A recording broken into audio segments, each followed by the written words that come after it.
In this episode of the Locked On NBA Big Board podcast, me and my guy Leif Thulin, we will cover some of the best players in college basketball, but just happen to be born in the wrong era.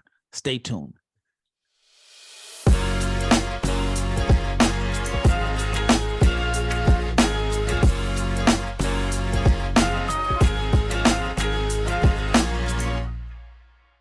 Huge shout out to each and every person that has made the Locked On NBA Big Board podcast your first listen of the day. I try to switch it up. I normally say big shout out, but I try to switch it up and be a little bit different. But you get the message. Thank you so much for making the Locked On NBA Big Board podcast your first listen. I am your host, Rafael Barlowe, the director of scouting for NBA Big Board and the founder of NBA Draft Junkies, which is going to be making a comeback soon. And my co-host, Leif Thulin, the guy that watches more college basketball than anyone else. And before we get into the show, I want to know, how are you doing? I know you had a little bout with COVID, which has probably made you even more knowledgeable about college basketball because you've probably been watching ridiculous hours of film. But how are you feeling overall?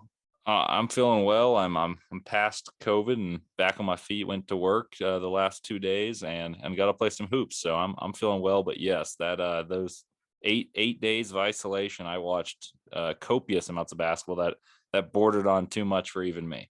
But I'm happy to be having a more balanced lifestyle now. Yeah, I had it, but I had mentioned before my symptoms were weak. It just felt like a cold. I didn't even know I had it. The only reason I found out is because my son had a fever. We took him and he had COVID.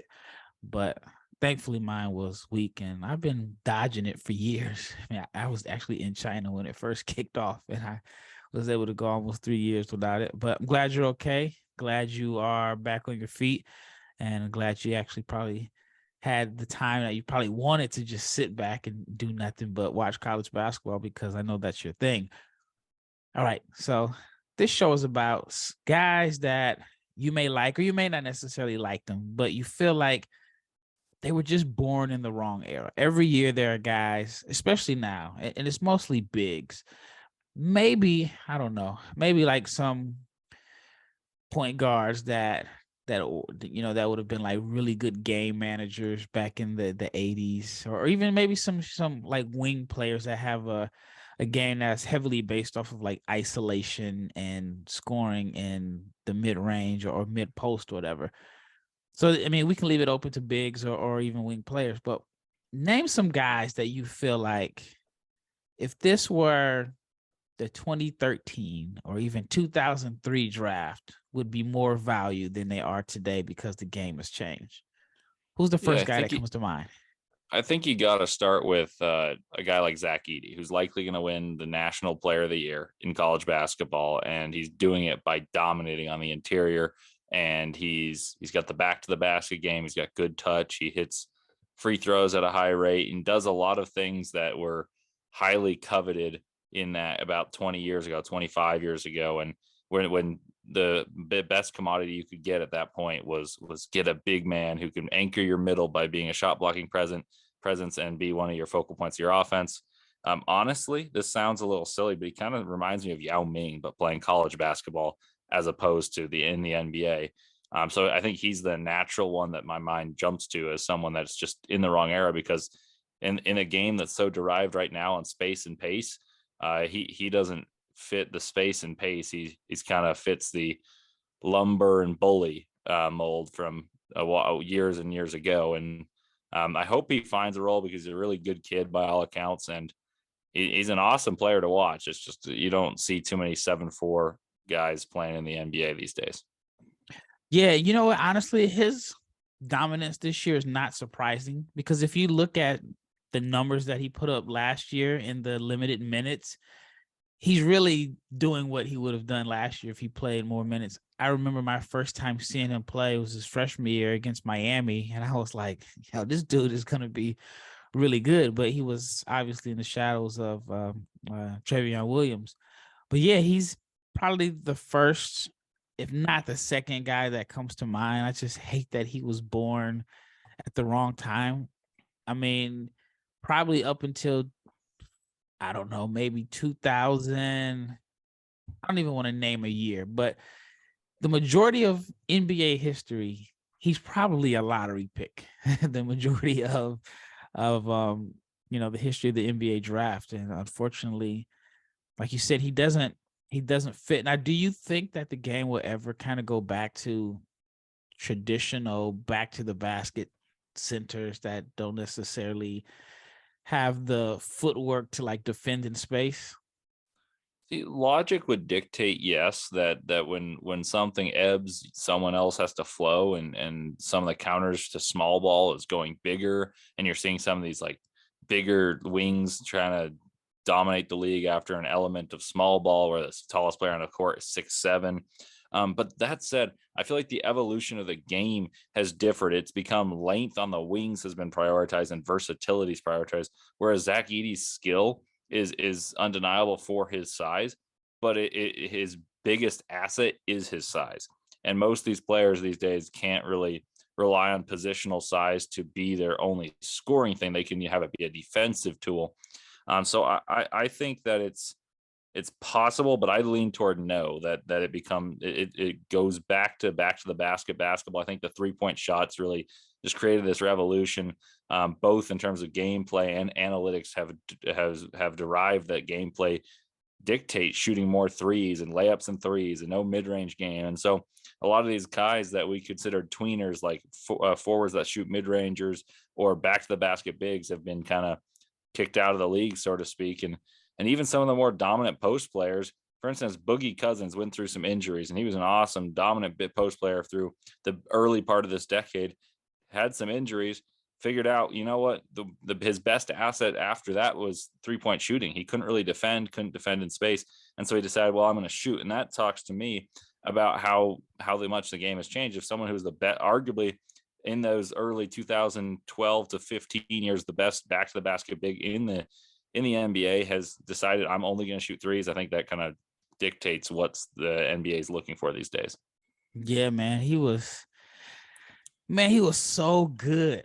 It's unfortunate that down the line, people are going to look at his stats and see that he really just kind of had a small window. Like, he's, in my opinion, a Hall of Fame talent. Just the game changed, and the injuries just, I mean, it really just made a huge difference in his career. I mean, another guy that comes to mind, not the same production, but I thought Jahlil Okafor. I thought the game, him and Enes Kanter are my two go-to guys when I think of the game literally changed before they hit their prime. And I mean, Kanter stayed around longer than Okafor. I mean, you can make a case and say Kanter would probably still be in the NBA if it wasn't for some of the, just the off the court stuff and strong opinions and takes. You definitely can't be going at LeBron all the time on social media and going after China. But anyway, here's a question for you. And I know somebody's going to probably ask this question. What is the difference between Boban and Edey? Edey's best trait is being the scorer on a team, and I don't think he can be a scorer in the NBA. Boban is a team player that is a lob threat, and that's not to say Edey can't be a lob threat, but you don't really put him in the dunker spot and just have him set screens and slip to the basket. He's more his game's more predicated on being on the low block and being a focal point of an offense. So it's just role acceptance, and that's not to say he couldn't do it, but I just think that that's not what you're drafting him to be. And obviously Boban, if you're comparing Zach Edey, who's going to win National Player of the Year, to Boban Marjanovic, who's riding the pine, great character guy, and everyone loves him, and he's a well-known player, but not for his basketball game right now. Like he's riding the pine. He comes in and he's beloved, and rightfully so. But if you're drafting, you're not going to draft for someone being beloved. You're drafting for them to make an impact, and he's a low-impact player. And Edey's game is predicated on being a high-impact player. Would you take Edey in the late second round? Maybe. I mean, it really just depends who's available, what you got, what you're trying to make out of it. I think there's a world where he gets picked in the 50s. I won't say exactly which team should pick him or anything like that, but I can make a case for that. His production is just really impressive, and maybe, like you said, when there's ebbs, there's flows, and maybe he's a counter to zigging and zagging. You know what I mean? Never had zigging, zagging, and ebbs and flows on this podcast before. I think that he is one of the guys that is going to be impacted by this year's draft, which is going to be missing a couple picks. All Yeah. right. When we return, we'll talk about a few other guys that were just born in the wrong era. But let's talk about Rocket Money. Rocket Money has saved me money, and I actually need to call them or have them do the research tomorrow because my cable bill is too high. But Rocket Money, was formerly known as Truebill, is a personal finance app that finds and cancels your unwanted subscriptions, monitors your spending, and helps you lower your bills all in one place. Over 80% of people have subscriptions they forgot about, like the streaming service you bought and watched this one show on, or that free trial that you never used. Rocket Money will quickly and easily identify your subscriptions for you so you can stop paying for the ones you don't want. For example, I paid for subscription because I wanted to watch a boxing match, totally forgot about it. I went to Rocket Money, canceled it, and they actually sent me an email letting me know that it was canceled and saved me like $20 a month. Now, Rocket Money also makes the subscriptions easy. Like I said, with just a click of the button, simply find the subscription you do not want, press cancel, and Rocket Money will cancel it for you. No more long hold times with the customer service or tedious emailing back and forth. Over 3 million people have used Rocket Money, and they have saved the average person $720 a year. So stop throwing your money away, cancel unwanted subscriptions, and manage your expenses the easy way by going to rocketmoney.com/lockedonnba. That is rocketmoney.com/lockedonnba. Once again, this is the Locked On NBA Big Board podcast. This is your host, Rafael Barlowe, the director of scouting for NBA Big Board, and Leif Thulin watches a lot of college basketball. So who else is on your list of guys that were born in the wrong era? Yeah, I'll just kind of start with saying some prominent college basketball players that are, the headliners for this year that I think have, because of their position and the era now, that makes it hard for them to make an impact in the NBA. So one would be Drew Timme, we've been talking about, will he declare?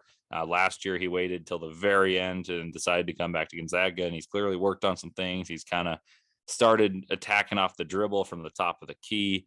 He's obviously still working well in the low post. Another one's Hunter Dickinson.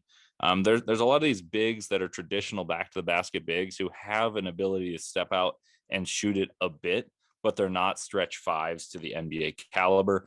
And so I think they'll be negatively impacted by the way the NBA is moving right now, where you either have to be a drop big, and someone in this class that could potentially fill like a drop big role would be someone like Daron Holmes or Derek Lively or someone like that who can adapt and play a drop big, a lob threat. Whereas these guys aren't necessarily the vertical athletes to fulfill that role, and they're more reliant on getting the ball in positions to score. And I think their lack of defensive arsenal is really what makes it very difficult for them. And like I mentioned with Edey, I don't think their role is going to be the prominent scorer or creator. Much like an exception to this whole talk is Alperen Şengün. He's someone who can pass the ball and create, and he's also got flawless footwork. Timmy's got great footwork. He's often lauded for it, but I just don't think he's quite got the creation ability that Şengün has. And I'd argue that Şengün's a better defender than Timmy coming into the NBA, that is. And Şengün is still only 20. So yes. he's younger than Drew. Do you think that there is a role or spot in the NBA for Drew? Maybe. He's a little more nimble than Zach Edey or Hunter Dickinson. I don't buy him as a switching defender, and he's not as big as them, so his like drop coverage, rim protection itself isn't as good. But I think he's got the most capacity to step out, shoot the ball, and he's the most versatile scorer of that bunch. He's able to drive and have footwork running running through the paint. He's able to create and pass the ball. It would have to be a specialized bench role but I'm not going to rule out, because his skill level is very, very high. And I think there's a possibility he could impress in limited minutes and stick around for a bit, just off grit and kind of guile. All right, who's next on your list? Yeah, so those are the main ones. Another prominent big guy, I mean, Adama Sanogo, Azuolas Tubelis, Oscar Tshiebwe jump out to me, and I'll put those three in a trio. I think they're all different for different reasons. Tubelis runs the floor very well for an Arizona team, but I don't think he's going to stand out against NBA athletes. And he often plays with a guy named Umar Ballo, and he plays the 4. In the NBA, he's going to have to play a 5, and I don't think he's a 5 defensively and offensively. I think his advantages he creates it by being a 4 get negated. Oscar Tshiebwe's issue is he'll become a bit undersized, and his level of strength and athleticism that's such an advantage for him in college becomes negated by the level of athleticism and size in the NBA of true centers. And then the third one, Adama Sanogo, he's a bit undersized for the center in college basketball. And I think that we've discussed this. Donovan Clingan, his backup, is the better NBA prospect because he's bigger and he fits more of a prototypical drop coverage big who's got ability to put the ball in the basket similar, whereas Sanogo is more of a bull in the china shop. It's going to jostle you for position, pump fake, and finishes around the basket very well. But you don't see too many 6'8" centers that are not defensive specimens in the NBA that are true back to the basket bigs. Yeah, and it's just unfortunate for some of these guys. Did you see Calipari made a comment, and I saw it on Twitter, can't verify it, about Tshiebwe not being in the gym this year, and something about his conditioning? I did see that. I don't know what to make of that. I think it can be used as a motivation tool. I don't really like outing your star player, though, and Kentucky hasn't been great, but the fact that he did that after a big win in Knoxville was very interesting after they beat Tennessee. And the interesting thing is, if you're going to out a player, Tshiebwe, didn't have an amazing game in that game by any means, but Severe Wheeler didn't play and they won. Coincidence? I think not, but he chose to out Oscar Tshiebwe. And I wonder if that's a bit of motivation and they kind of talked it over, because it seems like ironic timing. Yeah, I had a friend that played for Cal, and he said that they called it like poking the bear. Like my friend told me he didn't necessarily do it to him and some of the other players on the team publicly, but he said he always did it in practice when NBA scouts were there.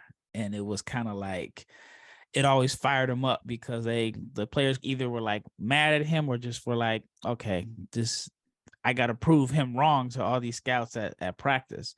But he said it was always like a motivational tactic. And so for a guy like Tshiebwe, his whole game is just based off of his motor and his relentless energy and rebounding. And so it's kind of like, if you're saying he's not in shape or not working out, that's kind of like a hint to rev your motor up a little bit more.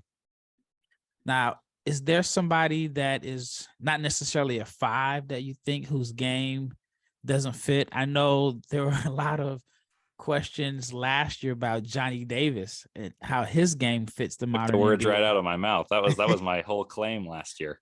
Yeah.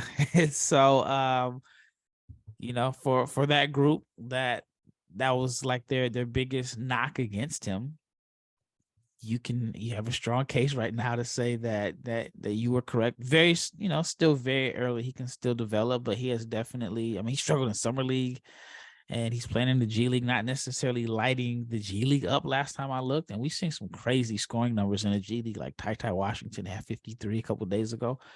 But is there any wings in this year's projected draft whose game may not be the perfect fit for the modern era?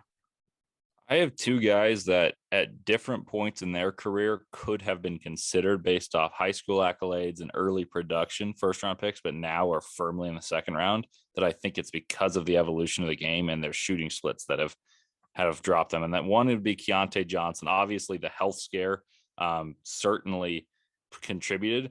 But when he returned to Florida, there was a question about, okay, can he shoot the 3? And then he collapsed on the court, and thank goodness he's playing basketball again. He's spearheading an attack for Kansas State. That's really been one of the surprise teams in college basketball. but his game is derived off physicality. He's 6'6", 235, very strong, about 23 years old, dominates physically to score in the mid-range. And the other is Harrison Ingram. Harrison Ingram is his best asset right now is positional size. He's really struggled to shoot the ball, and he's rebounding the ball well, but he's not using his size to facilitate. He's not using his size to score. And there were times last year where he had takeover moments for Stanford, and he played well against good competition. When they played Arizona in the Pac-12 tournament, he and Spencer Jones propelled Stanford within, I wouldn't say inches, but close to beating Arizona, who was the number 1 seed and ended up winning that Pac-12 tournament with Benedict Mathurin, with Dalen Terry. And he didn't go head to head necessarily. Like, he couldn't match the production of Benedict Mathurin, but he was very good in that game. And now he's just really struggling. And I think the NBA really it maximizes the areas he struggles. He does not shoot well off the catch, and he does not drive very quickly. He's very slow, and there's only a few players that match that, and they have superior guile and intellect and have unique skills. Like an example of that would have been Joe Ingles or Kyle Anderson, and there are very few of those type of players. So I think those two guys, Keontae Johnson and Harrison Ingram, are two that I think are being weaseled out a little bit for their traits not matching up exactly how the NBA is trending. Yeah, Ingram's going to have a big decision to make once the season is over. He tested the waters last year and decided to come back to school. I think you only get 3 chances to do that. You look at Stanford, they're probably not going to be a tournament team. Tough decision. All right, when we return, we'll talk about a few more players that we just think were born in the wrong era. But BetOnline is your number 1 source for sports betting info, stats, news, and analysis. And you can get the latest odds and trends for every professional amateur league out there, from pro football to college bowl season, which is over, to basketball to World Cup. I mean, it doesn't matter the season. BetOnline has you covered. And if you like sports podcasts, you can find those as well at BetOnline. It is the fastest and the easiest way to get your betting info. So head to the website today and use your mobile device to learn more.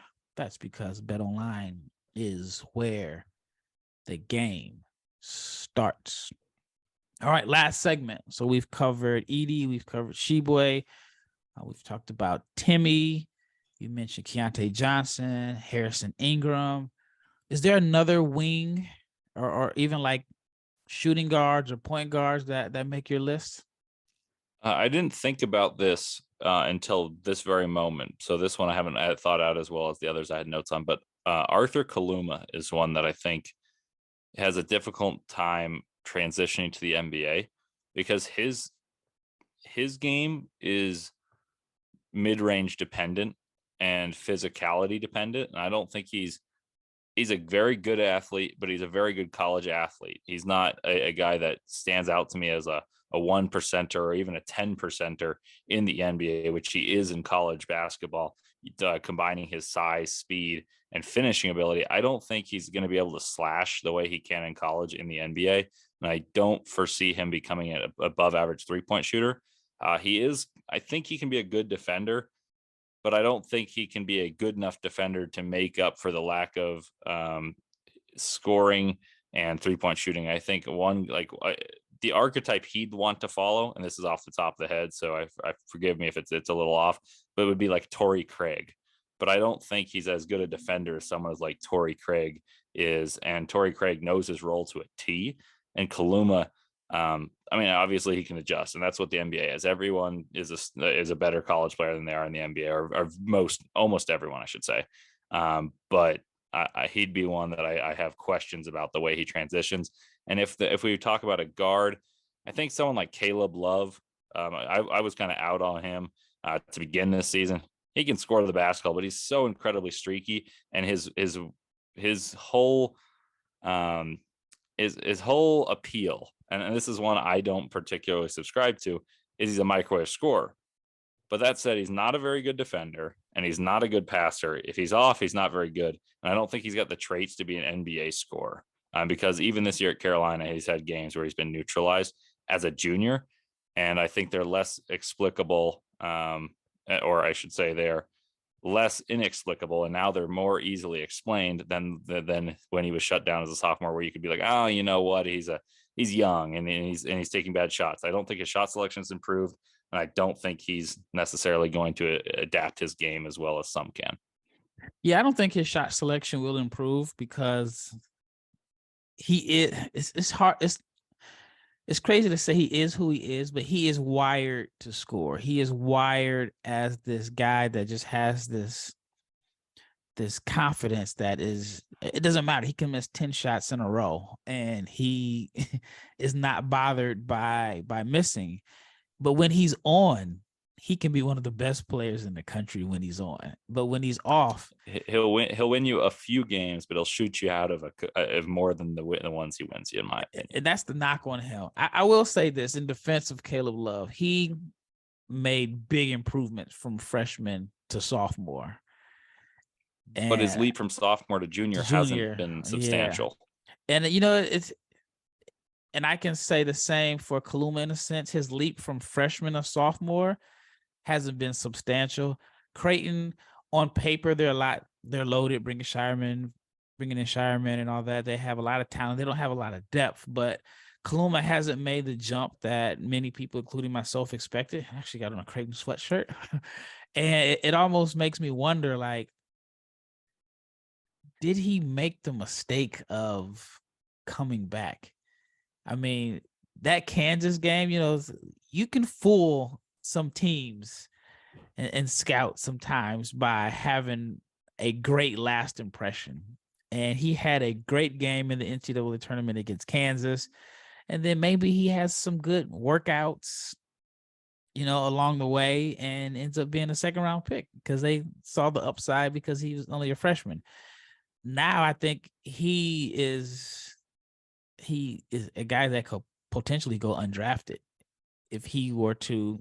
There's still time left in the season, but yeah, the jump, I think his points have went up too. He's made improvements. The minutes have went up a little bit, but they're not significant enough. Like, I'll be honest, at one point I had him in like my top 20 coming into the season.